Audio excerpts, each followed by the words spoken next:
विजेता श्री बालकृष्ण प्रभु, zoom meeting के गीत संगीत सागर ग्रुप के सभी वैष्णवों को खूब खूब आशीर्वाद और कृष्ण कृपा बल चैनल के मेरे सभी सब्सक्राइबर्स और सभी व्यूअर्स को भी बहुत बहुत आशीर्वाद।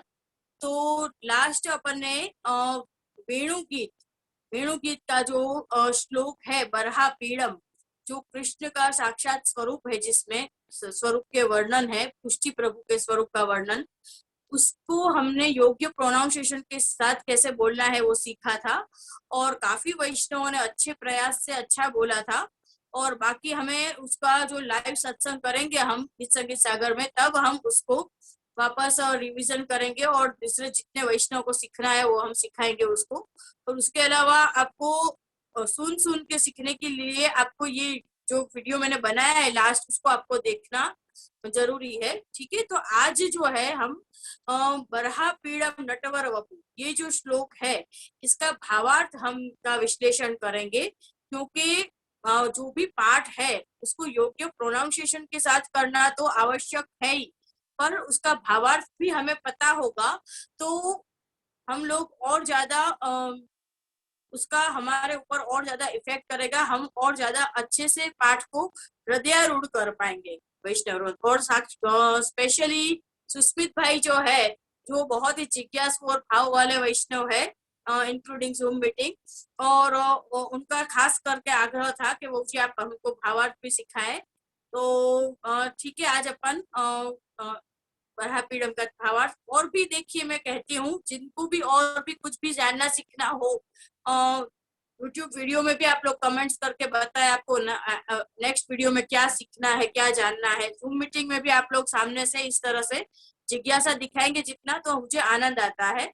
तो खैर, बरहा पीड़म नटवर वपु कर्णयो कर्णिकारम बिभ्रद्वासा कनक कक्षम वैजयंतीम च माला। देखिए वैष्णवरुण, वैसे तो पुष्टि प्रभु, यशोदो संग लालित प्रभु, तो उसमें सात निधि जो श्री गोवर्धन, जिसके पहले वाला जो श्लोक था, बराबर है, तो सभी लीला के स्वरूप है और सभी के रूप का स्वरूप का वर्णन अवर्णनीय है, और उसका भी अपन एक वीडियो बनाएंगे। जैसे बालकृष्ण प्रभु मुख्य, यशोदा संग लालित श्रीनाथ जी निकुंज नायक मुख्य, और गोकुल चंद्रमा जी रास को स्वरूप, बराबर। तो यहाँ पे कौन सा स्वरूप है? बरहा पीड़म जो श्लोक है उसमें गोपियों को कौन से स्वरूप के दर्शन हुए और गोपियों ने कौन से स्वरूप का वर्णन किया है। तो यहाँ पे मदन मोहन जी जो वेणु नाद कर रहे हैं, उन स्वरूप की एक एक वस्तु का गोपियों ने वर्णन किया है। तो जब भी गोपियां ब्रज भक्त श्रुति रूपाएं, उनका जो भक्ति भाव था वो इतना सुदृढ़ था कि वो लोग तो सिर्फ ठाकुर जी के साथ होती थी तभी नहीं, जब ठाकुर जी से अलग होते थे, मतलब अलग तो है ही नहीं, पर जब भी वो लोग सांसारिक क्रियाएं जैसे सास ससुर की सेवा करना एक्सेट्रा लौकिक, उसी समय भी उनका जो हृदय है, उनका जो चित्त है, वो तो ठाकुर जी में ही लगा रहता था। कि जब भी वो माखन पिलो रही है उनके मन में क्या है, माखन पिलो रही है तब उनके मन में क्या हो रहा है कि कैसे भी इसी बहाने से, ये माखन बेचने के बहाने से, दही दधी बेचने के बहाने से, जल भरने के पनघट पे जल भरने के बहाने से मैं बाहर निकलूं और मेरी दृष्टि और श्याम मनोहर प्रभु की दृष्टि मुझ पर पड़े तो मेरे भाग्य खुल जाए। तो कैसा उनका भाव था। तो उस तरह से वैसे तो उनको ऐसे होता ही था कि भी कुछ बहाना मिले और हम लोग बाहर निकले श्याम मनोहर प्रभु के दर्शन करने के लिए। पर जब फिर ठाकुर जी वेणुनाद करते थे तब तो फिर कोई बहाना नहीं, कुछ नहीं, उनको कोई सुध ही नहीं रहती थी। जो काम कर रही है वो काम वो रख के आधा छोड़ के स्तब्ध हो जाती थी, और जहां पे से वो वेणु के स्वर निकल रहे हैं वहां वो डोट लगाती थी।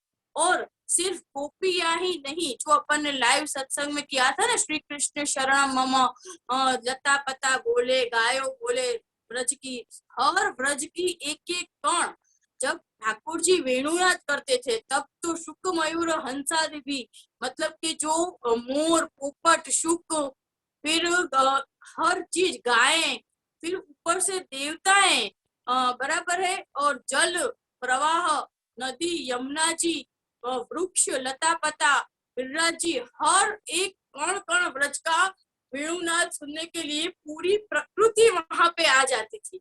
इतना सुंदर वो दृश्य होता था, जो दृश्य है वो अवर्णनीय है। तो जब भी वेणुनाथ ठाकुर जी करते तब तो फिर कोई बहाना नहीं, कोई एक्सक्यूज नहीं, सीधे गोपियां जहाँ ठाकुर जी वेणुनाथ करते वहां पे गतिमान हो जाती थी। पर फिर उसके बाद जो ये श्लोक है उसका हम वर्णन करते हैं, पॉइंट पे आते हैं कि जब गोपियां ठाकुर जी को वेणुनाद करते हुए दर्शन करती थी तो वो कैसा स्वरूप था उसका इस श्लोक में वर्णन है। बरहा पीड़म, बरहा पीड़म मतलब कि मोर पंख। ठाकुर जी को मोर पंख बहुत प्रिय है। ठाकुर जी की जो जो प्रिय वस्तुएं हैं उसमें से एक है मोर पंख।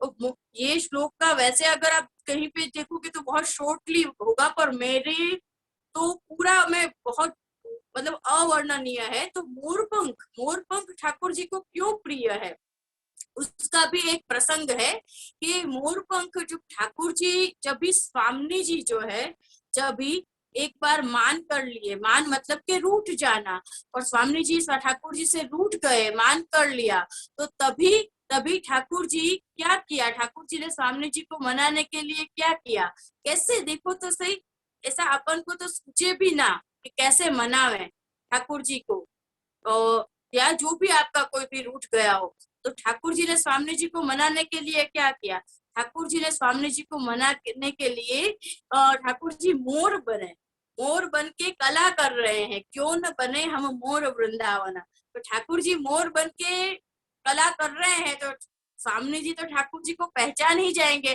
तो ठाकुर जी को पहचान तो गए, पर वो मान जो था वो एकदम स्वामी जी को हंसी आ गई और जो उनका मान जो है वो छूट गया।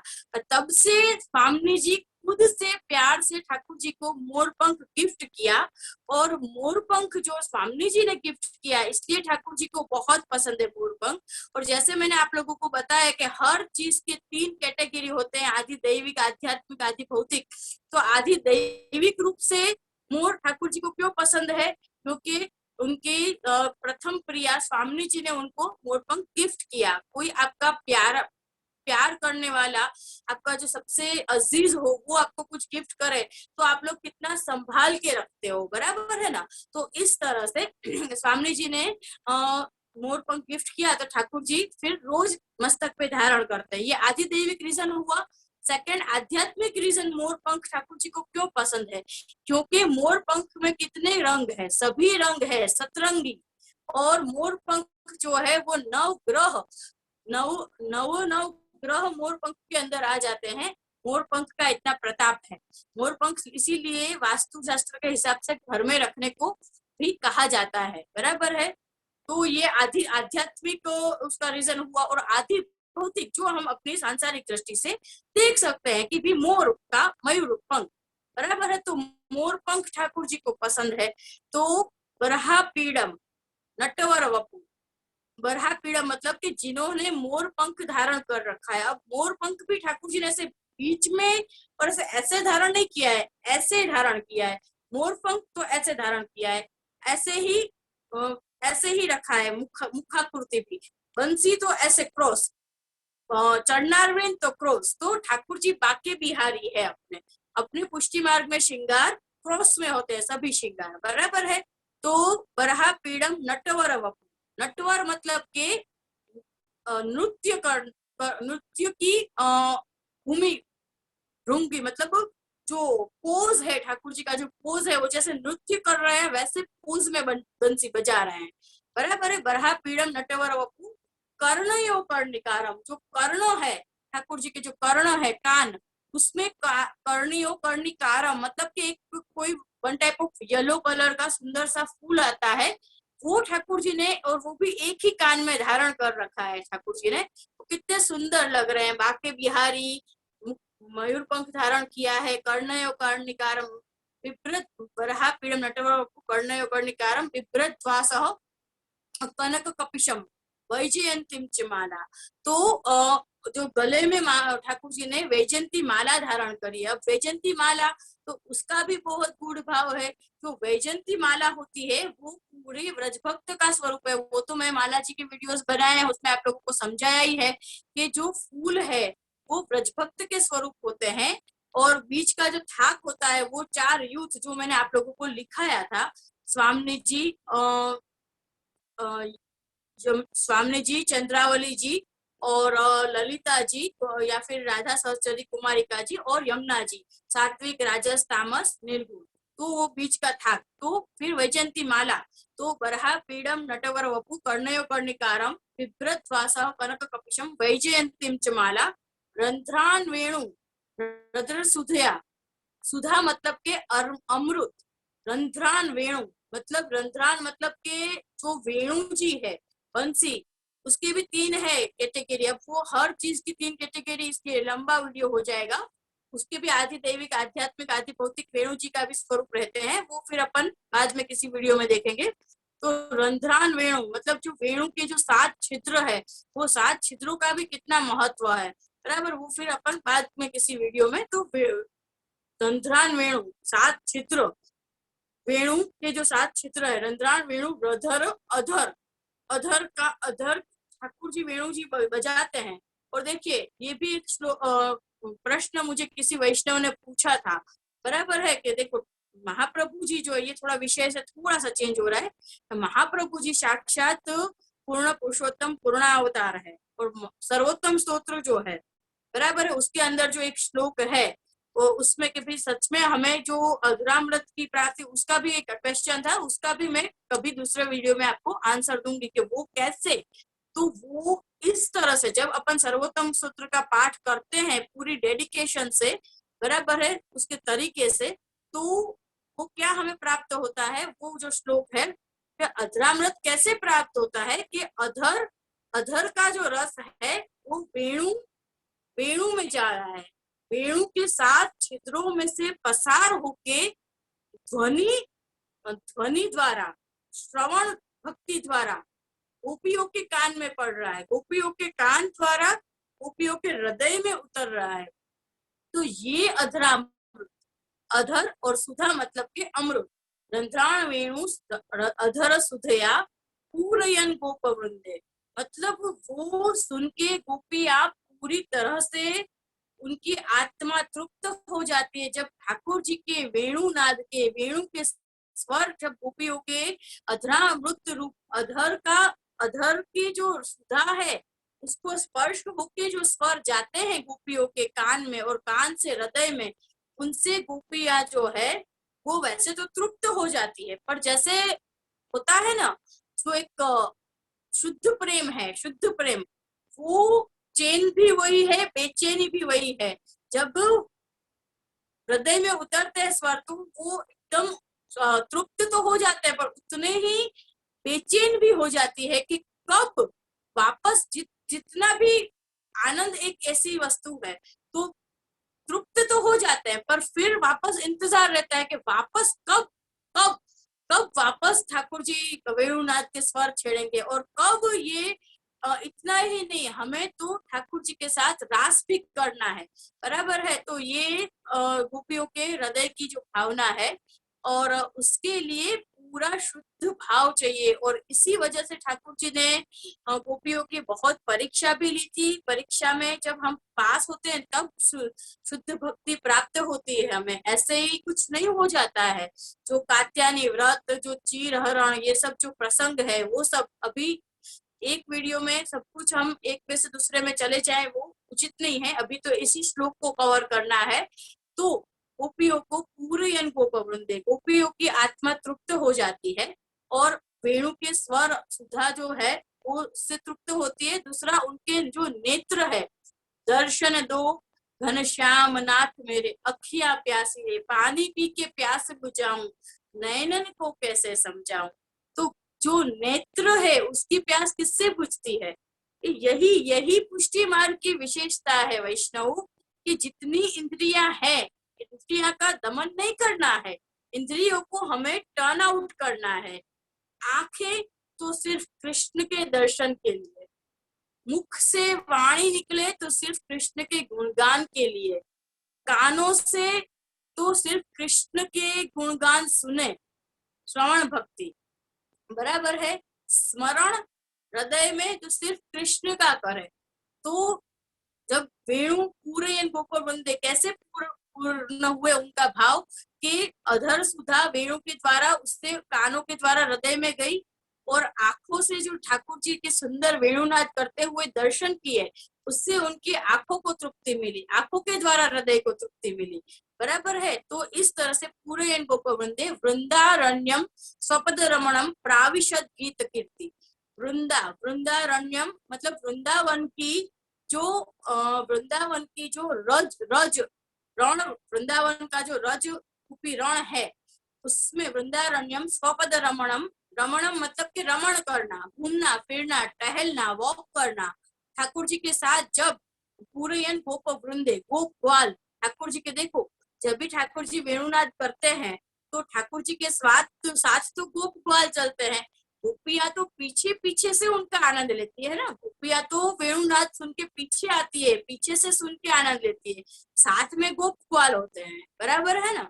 तो पूरे गोप वृंदे वृंदारण्यम स्वपद रमणम प्राविशद गीत कीर्ति। तो गोपाल जो है वो ठाकुर जी के साथ रमण कर रहे हैं, गोचारण वगैरह और संध्या में, और पूरे गोप वृंदे वृंदारण्यम प्राविशद गीत कीर्ति मतलब, और ठाकुर जी की ये वेणुनाद की और ठाकुर जी की सभी नटखट लीलाएं जो है ठाकुर जी ऐसे हंसते खेलते लीलाएं करते हैं, पर लीलाओं के साथ साथ ठाकुर जी धर्म की रक्षा करते हैं, धर्मी स्वरूप है। जो जो भी ठाकुर जी ने लीलाएं की वो धर्म के बेस के ऊपर थी, बहुत बहुत एक के बाद एक दूसरे के अंदर से बहुत सारा निकलता जाता है सत्संग वचनामृत, क्योंकि एक वीडियो में सिर्फ यही श्लोक का मुझे समझाना था। पर देखिए आज का जो कलिकाल है और कलिकाल की जो अल्प सोच मतलब जो है अल्प दृष्टिकोण, अल्प दृष्टिकोण के कृष्ण, मतलब ये वैष्णव की बात नहीं हो रही है, मैं मोस्टली जो जनरल पीपल होते हैं, जो ठाकुर जी कृष्ण भगवान ने तो आटली बधी राणियों और आटला लग्न कर्या, एमने तो કેટલી બધી गोपीओ, अरे गोपीओ मक्खन चोर माखन चुराया या गोपियों के साथ राज किया, ये सब लीलाएं थी, बराबर है। खुद के ही कंस, खुद के ही मामा का वध किया, ये सब लीलाएं थी, पर वो धर्म के बेस के ऊपर थी, वो हर चीज किसी का भला करने के लिए थी, किसी के भाव को पोषण देने के लिए थी, बराबर है ना। तो धर्म के बेस के ऊपर नटखट से और हंसते खेलते ठाकुर जी ने ऐसे तो लीलाएं कर ली कि पता भी ना चले। तो इसी को कहते हैं लीला, जो किसी की समझ में ना आए और एक साथ चार कार्य कर ले, चार इंसान की लाइफ सेट कर दे, ऐसे इसे ही तो कहते हैं लीला। तो इस तरह से ठाकुर जी ने और जो क्या कहते हैं गोप ग्वाल है, वो ठाकुर जी की लीलाओं के नटखट जो लीलाएं हैं उनके गुणगान, कीर्तियों के गुणगान गा रहे हैं।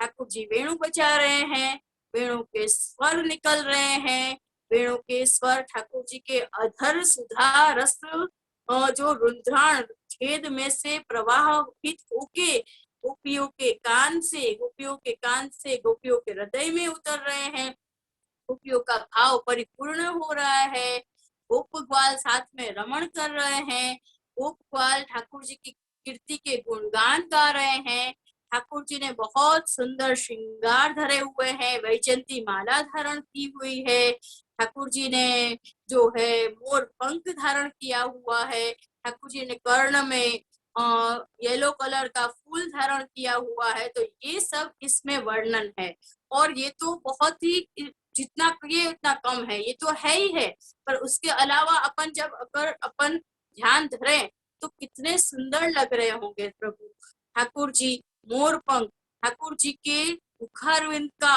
एक दिव्य लोक तेज, तेज से परिपूर्ण प्रभु ठाकुर जी के मुखारविंद के ऊपर एक चंचलता, एक नोटीनेस, नटखटपना, ठाकुर जी के नेत्र कमल से ठाकुर जी के चारों लोचन, कमल जैसे ठाकुर जी के नयन, ठाकुर जी के जो अधर है वो, ठाकुर जी की नासिका का मोती चमकता हुआ, ठाकुर जी के चिबुक के ऊपर लगा हुआ चिबुक, तो ठाकुर जी के स्वरूप का तो जितना वर्णन करे उतना कम है, अवर्णनीय है।